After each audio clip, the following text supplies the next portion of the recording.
आम्रपाली दुबे एक बार फिर से मेरे साथ हैं और फिर से उसी तरह के कई सारे सवाल होंगे, पूछने की कोशिश करेंगे इनके फिल्म के बारे में जो अभी जिसका अनाउंस किया गया है। फिल्म है बॉर्डर। आम्रपाली जी, बॉर्डर में आप क्या करोगे?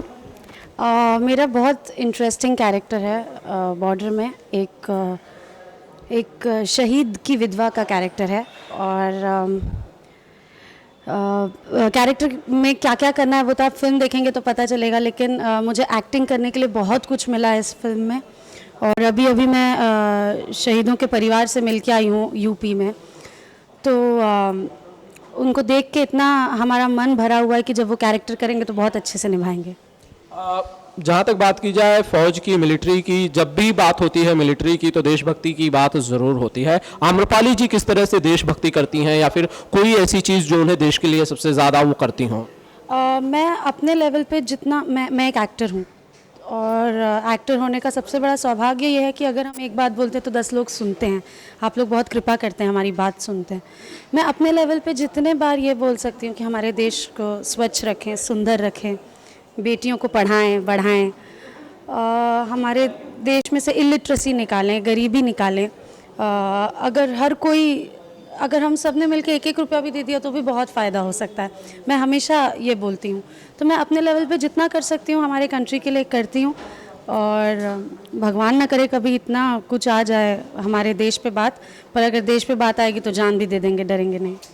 वाह, ये बात कुछ अच्छी लगी मुझे। अच्छा, बॉर्डर की बात कर लेता हूँ। दिनेश जी इसमें हैं, फौजी के किरदार में है, मैं पीछे पोस्टर पे देख सकता हूँ। दिनेश जी के साथ फिल्म करने का एक के बाद एक मौका आपको मिलता जा रहा है, सच में आप खुशनसीब हो। Thank you. इसके लिए भी मैं सबसे पहले तो दिनेश जी को थैंक यू बोलती हूँ एंड फिर अपनी ऑडियंस को थैंक यू बोलती हूँ। आपने हर पिक्चर हमारी इतनी लाइक की है कि लोगों को हमारे ही साथ काम करना है। अब अगर मैं चाहूँ भी कि मैं किसी और हीरो के साथ काम करूँ तो मुझे सोचना पड़ता है आप लोग एक्सेप्ट करेंगे कि नहीं। तो प्लीज़ कमेंट बॉक्स में लिखिएगा मैं किसी और हीरो के साथ काम करूँ या नहीं। मैं पढ़ूँगी और मुझे पता चलेगा आप लोग चाहते क्या है।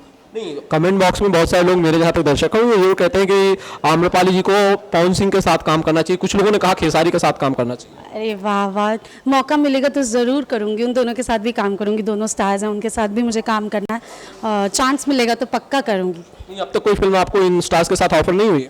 हुई है, लेकिन कई बार सिर्फ स्टार इम्पॉर्टेंट नहीं होते हैं। कई बार कुछ स्क्रिप्ट भी होती है जो मुझे लगता है कि मुझसे अच्छा कोई और निभा पाएगा।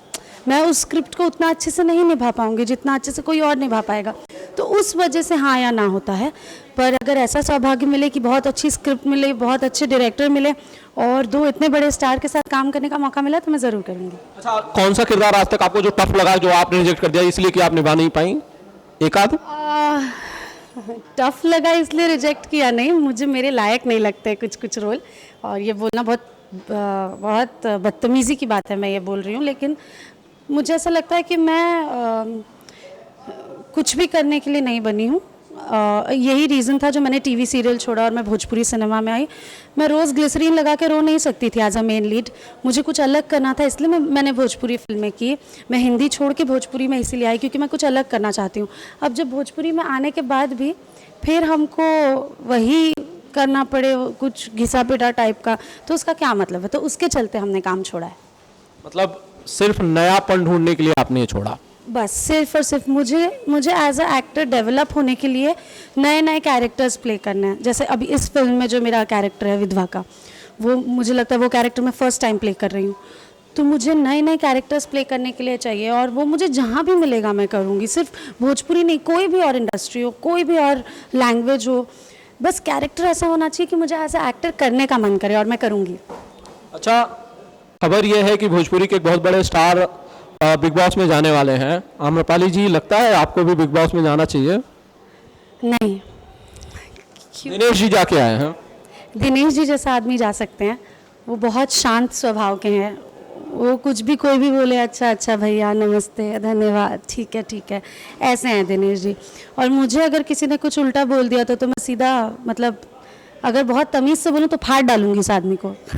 तो मैं अगर वहाँ चली गई बिग बॉस में तब तो फिर मुझे लगता है बाल नोचा नोची हो जाएगा वहाँ पर, तो मैं नहीं जाऊँ तो ही ठीक है। अच्छा, माँ से इतना सारा प्यार आपको मिलता है आम्रपाली जी, सपनों का राजकुमार तो अलग अलग चीज़ है, सपनों की सास कैसी होगी? मेरी मम्मी जैसी हो, क्योंकि मेरी मम्मी कभी भी, जैसे मेरी बड़ी दीदी की शादी हो चुकी है, तो अब शादी हुई है नहीं नहीं, तो हस्बैंड वाइफ में अगर थोड़ा सा भी कुछ बहस हो गया तो मेरी मम्मी सीधा बोलती है, आंचल तुम गलत बोल रही हो, नंदन बाबू एकदम सही बोल रहे हैं, वो जो बोल रहे हैं वही करो। तो वो हमेशा जीजा जी से ज़्यादा प्यार करती है, दीदी से ज़्यादा जीजा जी से। तो मैं चाहूँगी कि मेरी भी सास ऐसी हो कि उनके बेटे से ज़्यादा मुझसे प्यार करें। ये एक मेरी दो, मैं इसके लिए ज़रूर दुआ करूंगा आम्रपाली जी। चलिए मैं एक बार फिर से बात कर लेता हूँ आपकी फिल्मों की तरफ से। अभी निरहुआ हिंदुस्तानी 2 शूट पे जाने वाली है शायद, वो क्या शेड्यूल होगा उसका? आई थिंक हम लोग 20 तारीख से जाएंगे उस फिल्म की शूटिंग, इस महीने के 20 तारीख से। और निरहुआ हिंदुस्तानी 1 में आपने जो मेरा कैरेक्टर देखा था, ज़िद्दी बिगड़ैल लड़की, उसका एकदम ऑपोजिट कैरेक्टर है और बहुत अच्छी स्टोरी है। इस फिल्म से हम लोग एक और नई हीरोइन को लॉन्च कर रहे हैं और बहुत अच्छी आर्टिस्ट हैं। तो इतनी अच्छी स्टोरी है, एक हीरो 2 हीरोइन के बीच में, आप लोग को देख के बहुत मज़ा आएगा। दिनेश जी बहुत फंसने वाले हैं पिक्चर में। दिनेश जी एक बार फिर से मुश्किलों में है, मुसीबत में है। आम्रपाली जी बहुत बहुत शुक्रिया बातचीत करने के लिए। Thank you so much Amrapali ji. Thanks a lot, thank you.